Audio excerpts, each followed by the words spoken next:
Le Grand Matin Sud Radio, 5h-10h, Patrick Roger, Cécile de Ménibus. 8h09 à 2 jours des élections européennes. Et on vous demande aujourd'hui pour qui allez-vous voter et est-ce que vous allez voter surtout. Ça, c'est la grande question du jour. On en parlera à 9h avec nos invités au 0826 300 300. Vous pouvez continuer de donner votre avis et commenter. Et tout de suite, un invité spécial élections européennes.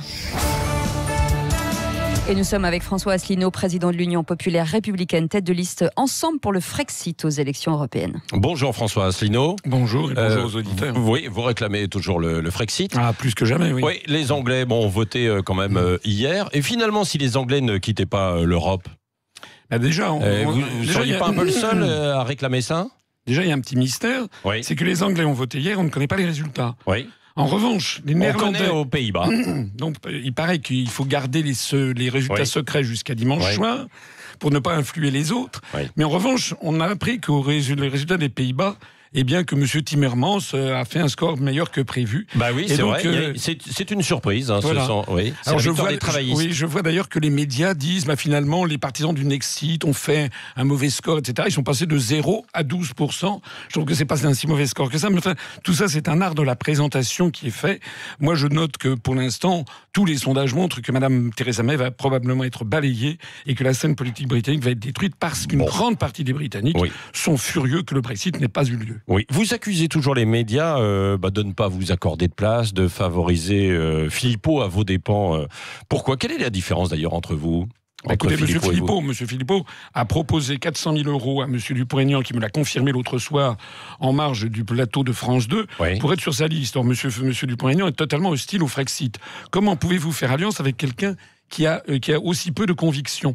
Et d'ailleurs, M. Philippot a fait une alliance avec M. Barnaba, qui est un gilet jaune de pacotille, qui était lui-même contre le Frexit, voici encore quelques semaines. Un gilet jaune de pacotille, oui. Les gilets jaunes, c'est de la pacotille, les gilets jaunes? Non, mais M. Barnaba, si j'ai bien compris, s'est fait entarter en Indre-et-Loire par des vrais gilets jaunes qui se sont dit, mais qui est ce monsieur? Qu'est-ce qu'un vrai gilet jaune et un faux gilet jaune, alors, selon vous, François Asselineau? Parce que ça, je voudrais bien savoir. On ne va pas ergoter là-dessus. Non, mais si, ça m'intéresse parce qu'on a cru comprendre que c'était plutôt hétérogène. Oui, c'est tout à fait hétérogène. Alors vous dites, il y a les mauvais, il y a les pacotilles. Oui, parce que M. Philippot a essayé de faire une liste, il se prétend gilet jaune, mais dans beaucoup de listes, il y a des gilets jaunes. Nous aussi, on a des gilets jaunes sur la liste Ensemble pour le Frexit. Mais nous, on n'en fait pas état. Ça n'est pas raisonnable, ça n'est pas correct.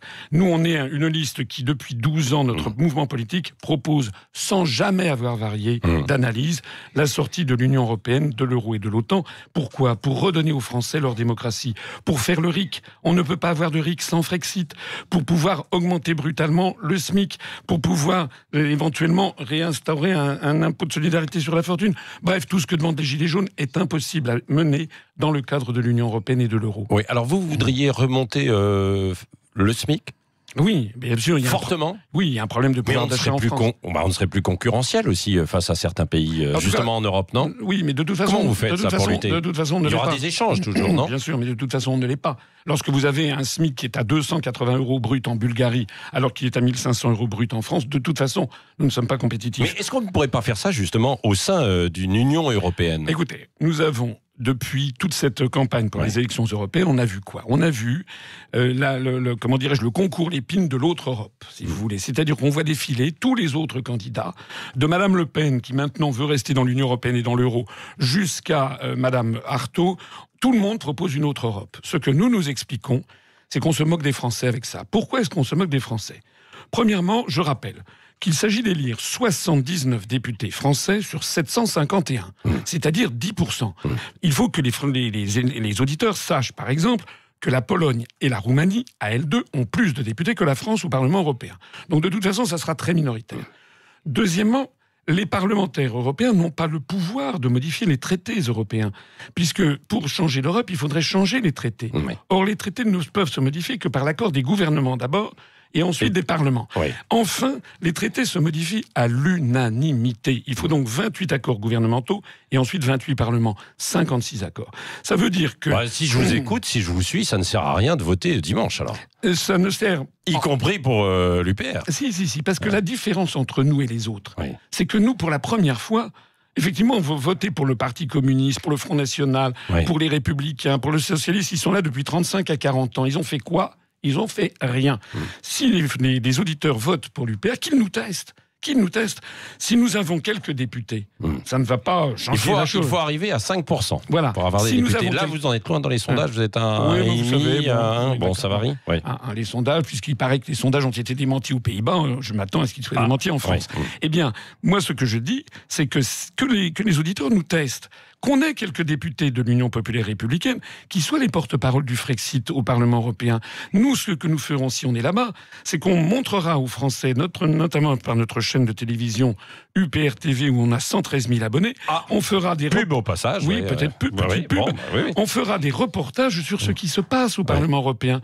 On montrera le dessous des cartes, notamment toutes les affaires les lobbies, les éventuels soupçons de corruption, de détournement de fonds. Et puis nous serons les porte-parole des Français qui veulent le Frexit. Parce qu'il y a des gens qui me disent « Oh, mais vous comprenez, les Français ont peur, nanana. » D'accord, il n'y a jamais de vrai débat approfondi sur toutes ces questions en France.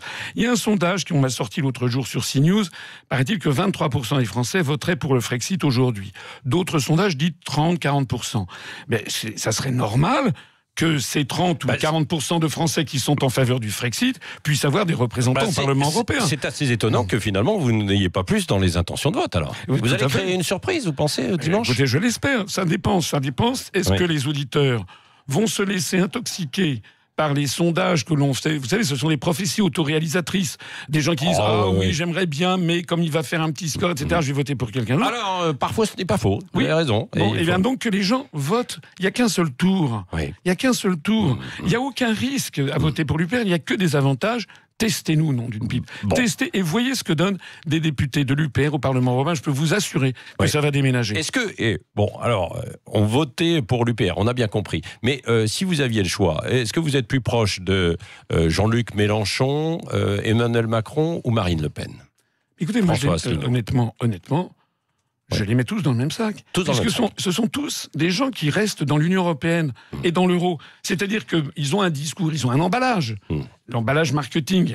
Mais au bout du compte, c'est toujours la même lessive qu'il y a derrière l'emballage. C'est-à-dire que de toute façon, ils resteront dans l'Union européenne et dans l'euro. Ils accepteront donc toutes les contraintes qui en découlent. Oui. Merci François Asselineau, président de l'Union populaire républicaine. On va surveiller votre score dimanche soir prochain. Merci d'être venu ce matin sur Sud Radio.